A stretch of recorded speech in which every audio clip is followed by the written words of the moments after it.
Co-presented by Vimal. बोलो जुबान केसरी. आपल्यासोबत राष्ट्रवादी काँग्रेसच्या नेत्या रुपाली पाटील आहेत. काल नसरापूरमधली जी घटना जी आहे ती अतिशय संतापजनक आहे की 60 वर्षीय पुरुषाकडून 3 वर्षीय चिमुकलीवरती अत्याचार करण्यात आला. जो CCTV पाहायला मिळतोय की तो चिमुकलीला गोठ्यामध्ये जाताना घेऊन जाताना पाहायला मिळतोय आणि थेट शेणामध्ये जे आहे ते त्यानं मुलीचा मृतदेह जो आहे तो ठेवलेला होता. ही घटना काल रात्री ऐकल्यानंतर ना अत्यंत मन बधीर झालं. म्हणजे शब्द नाहीयेत.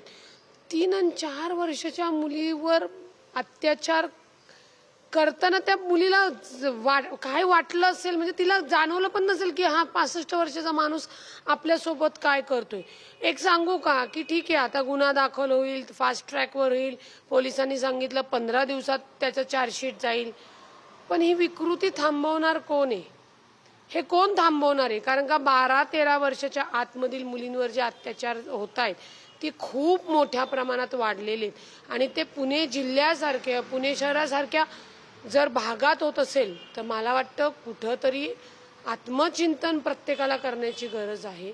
कारण का जर ही परिस्थिती बदलू शकलो नाही, आपण थांबवू शकलो नाही, तर काहीही उपयोग नाही.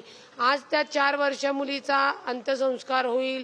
सर्व लोक रस्त्यावर, काल मला हायवे जॅम केला, स्वतः SP साहेबांनी येऊन तिथं ग्वाही दिल्या. या सगळ्या जरी गोष्टी असल्या तरी ही विकृती थांबवणार कोण, हा सगळ्यात मोठा प्रश्न आहे.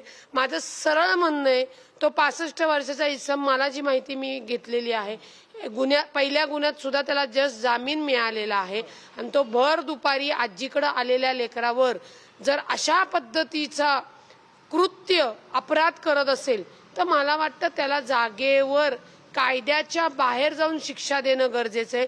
जोपर्यंत या विकृतीला एक दहशत बसत नाही तोपर्यंत आपल्या लेकरा बाळ सुरक्षित राहू शकत नाहीत. काय संदेश दिला पाहिजे कारवाईतून? काय कारवाई व्हावी जेणेकरून भविष्यामध्ये अशा घटना होऊ नये? आतापर्यंत अनेक घटना घडल्या, सोशल मीडियावरती सगळेजण बोलतात किंवा या घटना झाल्यानंतर रस्त्यावरती लोक उतरतात, मात्र ह्या घटना काही थांबत नाहीत. काय कारवाई व्हावी जेणेकरून कायद्याची अडचण जी आहे ती आपण सगळीकडे पाहतो, मात्र 3 वर्षाची मुलगी, तिला काही कळत नसताना तिच्यासोबत अशा पद्धतीने दुष्कृत्य करणं हे खूप संतापजनक आहे. खूप म्हणजे खूपच संतापजनक आहे. त्रास होतो या गोष्टीचा की ते लेकरू आपल्यात नाहीये आणि ज्याला अत्याचारच कळत नाही त्याला तो अत्याचार करून मारण्यात आलेले. थोडंसं मी कायद्याच्या बाहेर सांगेल की आमच्या सारख्यांवर केसेस झाल्या तरी चालेल, आम्ही तशाही आंदोलनामध्ये केसेस घेतो. या नराधमाचं लिंग कापलं पाहिजे. तुम्हाला कठोर वाटेल ही भाषा, परंतु पर्याय नाही. त्या विकृतीला जोपर्यंत जबरदस्त दहशत बसत नाही ना तोपर्यंत असले हरामी लोक आहेत ना आपल्या लेकरा बाळांकडे बघण्याची हिंमत करणार नाही.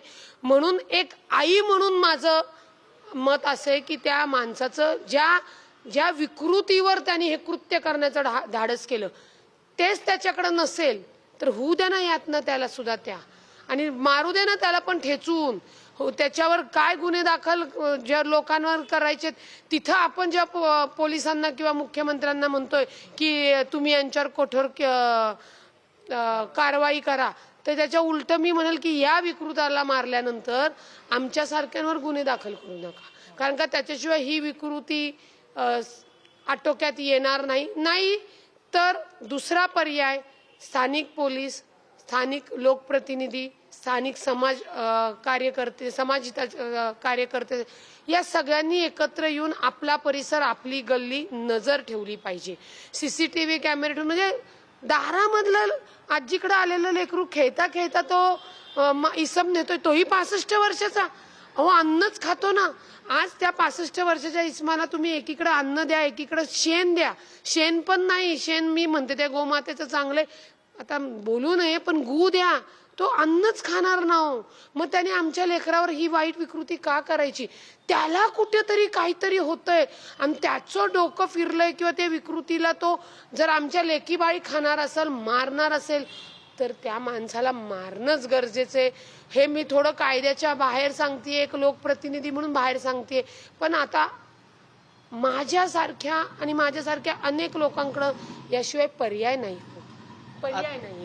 राज्याच्या मुख्यमंत्र्यांकडे, गृहमंत्र्यांकडे काय मागणी असणार आहे?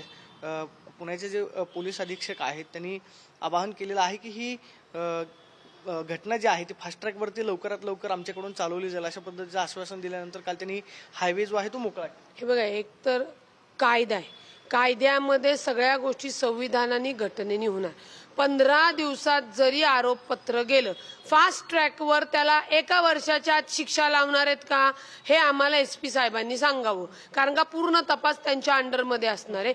आणि कोर्टाकडे गेल्यानंतर तुम्ही 15 दिवसात आरोपपत्र, गिल साहेब SP आहेत, मला मान्य आहेत, ते चांगले काम करणारे ऑफिसर आहेत, न्याय देणारे आहेत, परंतु वर्षात त्यांच्याकडनं जेव्हा चार्जशीट जाईल वर्षाच्या आत गृह खात्याने, सरकारी वकिलाने आम्हाला सांगावं की वर्षाच्या आत या विकृताला तुम्ही फाशीवर चढवणार, तर आम्ही मान्य करू. जर तो आज जेलला जाणार असेल, तिथे आरामशीर राहणार असेल, मग परत त्याला जसा अधिकार कायद्याला आपल्याला आहे तसा तो त्याचा कायद्याचा गैरवापर करून बाहेर येणार किंवा त्या सगळ्या गोष्टी होणार, या नाही पाहत. त्याच्यापेक्षा अशा विकृतांना द्या ना एकदा हे करून, जसं ज्या पद्धतीने मला वाटतं ठाण्यामध्ये त्या लहान, कारण का ह्या विकृतांना जोपर्यंत तुम्ही साम दाम दंडभेदाने शिक्षा देणार नाही तोपर्यंत आमच्या लेकी बाळी सुरक्षित राहणार नाही. आणि जर हे पोलिसांनी नाही केलं, सरकारने नाही केलं, तर आमच्यासारख्या आयांना हा कायदा हातात घेणं गरजेचं आहे. आमच्या लेकी बाळी वाचवणं आमचं पण कर्तव्य आहे. जर कोणच आम्हाला मदत करणार नसेल, तिथले स्थानिक पोलीस असतील, तिथली समाज असेल, पोलीस यंत्रणा, कायदेशीर यंत्रणा, तर आम्हाला कुठेतरी ही कठोर पावलं उचलणं गरजेचं आहे. आज त्या चिमुकलीचा जीव काय म्हणला असेल, आज त्या आईला काय वाटलं असेल, त्या वडिलाला काय वाटलं असेल की आपण लेकरांना जन्म दिल्यानंतर ते जर सुरक्षित नसतील. हे मला वाटतं नसरापूरमध्ये घडलेले, नसरापूरमधल्या त्या गावामध्ये तिथल्या लोकांनी सतर्क राहणं गरजेचं आहे. कुठलाही पुरुष, कुठलीही स्त्री असू दे, त्यांची विकृती चालू न देणं आणि ती जागेवर रोखणं ही आता काळाची गरज आहे. एक राजकीय प्रश्न आहे. बारामतीच्या संदर्भामध्ये युगेंद्र पवारांनी वक्तव्य केले की 2029ला पवार विरुद्ध पवार अशी लढत जी आहे ती होऊ नये अशी माझी इच्छा आहे. कदाचित दादांची राष्ट्रवादी जी आहे ती भविष्यामध्ये महाविकास आघाडीसोबत सुद्धा येऊ शकते. मात्र बारामतीचा आमदार कोण होणार हे पुढच्या वेळेस 29ला जनता ठरवेल. मुळामध्ये एक लक्षात घ्या, माननीय अजितदादा नसल्यामुळे पवार विरुद्ध पवार हे होताच कामा नये आणि ती इच्छा मला वाटतं युगेंद्र पवार यांनी बोलून दाखवलेली आहे.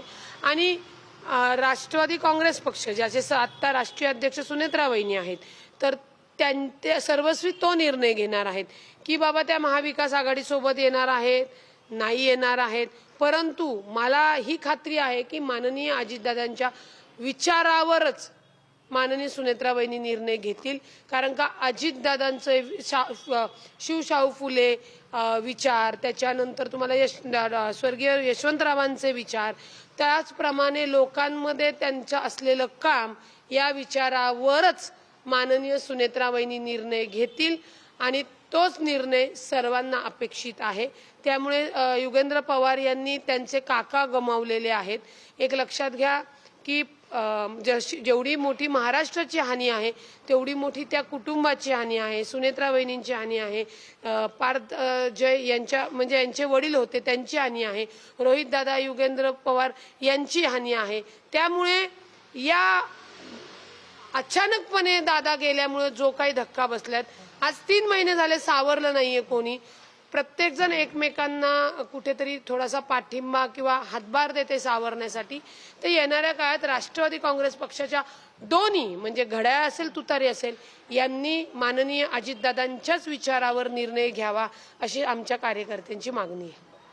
बच्चू कडूंचा 2 दिवसांपूर्वी आपल्याला शिवसेनेमध्ये पक्षप्रवेश पाहायला मिळाला. आता बच्चू कडूंवरती टीका व्हायला सुरुवात झालेली आहे. शेतकऱ्यांसाठी, दिव्यांगांसाठी लढणारे नेते शिवसेनेमध्ये गेलेले आहेत. बच्चू कडू असं म्हणाले की 2 राष्ट्रवादीमध्ये विलीन होतात किंवा उद्धव ठाकरे राज ठाकरेंसोबत जातात, उद्धव ठाकरे काँग्रेससोबत जाऊन बसले, तरी सुद्धा टीका केली जात नाही. मात्र बच्चू कडूवरती आता टीका व्हायला सुरुवात झाली. नाही, बच्चू कडू भाऊवर जी टीका करतात ही सोशलवाले रिकाम टेकडे जे प्रतिस्पर्धी स्वतःला त्यांचे समजतात ते जाणीवपूर्वक या सोशल मीडियाचा गैरवापर करून करतात. बच्चू कडू भाऊंनी आता जो काही प्रवेश शिवसेनेमध्ये घेतलाय, मी तर त्यांचं कौतुक करेल, कारण का त्यांच्याकडं त्यांच्या प्रहार या संघटनेच्या मार्फत 1 लाख नोंदणी आहे आणि बच्चू कडू भाऊ पहिल्यापासून अपंगाचं लोकप्रतिनिधित्व करतात. त्याच्यामुळे जे अपंग बंधू भगिनी आता वाऱ्यावर आहेत, लक्षात घ्या, त्यांना कुठेतरी न्यायिक हक्काचं व्यासपीठ बच्चू कडू भाऊच्या माध्यमातून मिळेल. आणि बच्चू कडू भाऊनी शिवसेनेमध्ये, ज्या शिवसेनेमध्ये ते पहिल्यापासून होते, तिथे त्यांना जर लोकांचे प्रश्न सोडवण्यासाठी जर तिथं जाण्याची गरज असेल किंवा ते उपमुख्यमंत्री एकनाथ शिंदे साहेबांकडनं जर अपंगांच्या सर्व प्रश्न मार्गी लावणार असतील तर वाईट वाटण्यासारखं नाहीये. त्यामुळे बच्चू कडू भाऊनी या सोशल मीडियाच्या जे काही ट्रोलर्स आहेत किंवा जे तुमच्यावर टीका करतात त्यांच्याकडे दुर्लक्ष करणे, त्यांना शून्य ही किंमत असते. तुमच्यासाठी संपूर्ण शेतकरी वर्ग, अपंगांचे बंधू भगिनी वाट बघतायत की आमची रखडलेली कामं बच्चू भाऊच्या माध्यमातून होतील. हे मी एक राजकीय सहकारी भगिनी म्हणून सांगतेय. त्याच्यामुळे ट्रोलर्सला शून्य किंमत आहे. आपण पाहतोय की नसरापूरमध्ये घडलेली जी घटना आहे त्या घटनेमध्ये लवकरात लवकर कारवाई करावी, अन्यथा त्या नराधमाला सुद्धा ठेचून मारावाशी आपण पाहतोय की संतप्त प्रतिक्रिया रुपाली पाटलांनी दिल्याच पाहायला मिळते. कॅमेरा पर्सन विके चव्हाणसोबत मी Pradeep Kapse, TV9 Marathi, Pune. Co-presented by Vimal. बोलो जुबां केसरी.